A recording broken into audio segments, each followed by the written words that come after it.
Hello everyone, have you been ഹിയറിൻ്റെ ഏറ്റവും പുതിയ വീഡിയോയിലേക്ക് നിങ്ങൾക്ക് എല്ലാവർക്കും സ്വാഗതം.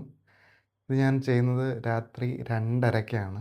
ഞാൻ 9:50-ൻ്റെ PXL ധുരന്ധറിൻ്റെ പ്രീമിയർ പെയ്ഡ് ഷോ കണ്ടിട്ട് വന്നിരിക്കുകയാണ്. ശരിക്കും ഇത് 5 മണിക്ക് തൊട്ടുണ്ടായിരുന്നു. ഇന്ന് വർക്കിംഗ് ഡേ ആയതുകൊണ്ട് തന്നെ എനിക്ക് താമസിച്ചാണ് ചെല്ലാൻ പറ്റിയത്.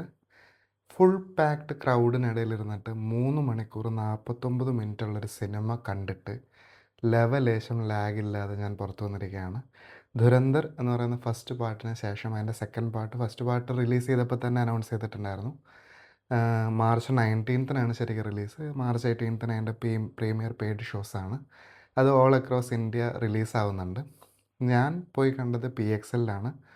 Wonderful cinema. അതിൽ കുറേ രാഷ്ട്രീയം പറയുന്നുണ്ട്. അതിനോട് നിങ്ങൾ എഗ്രി ചെയ്യുന്നുണ്ടോ ഇല്ലയോ എന്നുള്ളതല്ല.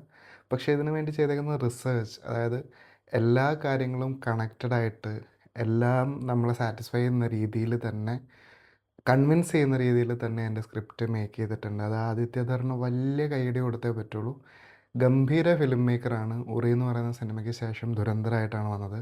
ധുരന്ധർ ഞാൻ ചണ്ഡീഗഡിൽ ട്രിപ്പിനിടയിൽ ഞാൻ ഫസ്റ്റ് ഡേ നൈറ്റിൽ പോയി ഇതേപോലെ രാത്രി കണ്ട സിനിമയായിരുന്നു. അതും ഏകദേശം 3.5 മണിക്കൂറോളം ഉണ്ട്. അതിൽ അക്ഷയ് ഖന്ന ആണ് താരമെങ്കിൽ ഇതിൽ രൺവീർ സിങ്ങിൻ്റെ ഷോയാണ്. ഇതിൽ അർജുൻ രാംപാലാണ് മെയിൻ വില്ലൻ. എല്ലാവർക്കും അവരവരുടെ സ്പേസ്, എന്നാൽ അതിന് വേണ്ടൊരു സർക്കിൾ പോലെ ആ കഥ കൊണ്ടുവരിക, ഈ പറയുന്ന രൺവീർ സിങ്ങിൻ്റെ ക്യാരക്ടറിനൊരു ഫുൾ ആർക്ക് കൊണ്ടുവരിക, കുറച്ചുകൂടി മെച്യൂർ ആയിട്ടുള്ള പെർഫോമൻസസ് സാറേന്നും എല്ലാവരുടെ അടുത്തുനിന്നും കൊണ്ടുവരിക. എടുത്തു പറയേണ്ട പെർഫോമൻസസ് മാധവനും രാകേഷ് ബേദിയാണ്.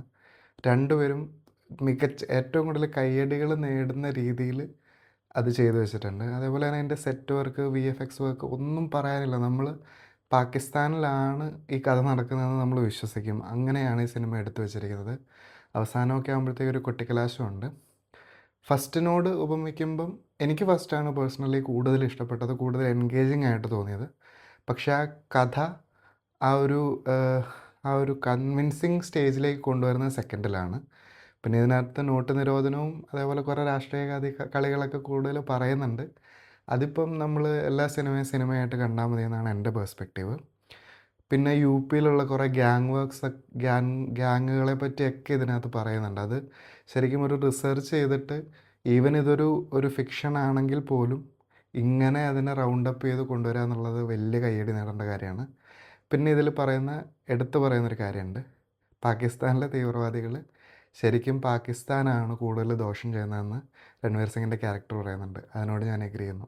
അപ്പം have you been here. Like ചെയ്യുക, ഷെയർ ചെയ്യുക, സബ്സ്ക്രൈബ് ചെയ്യുക.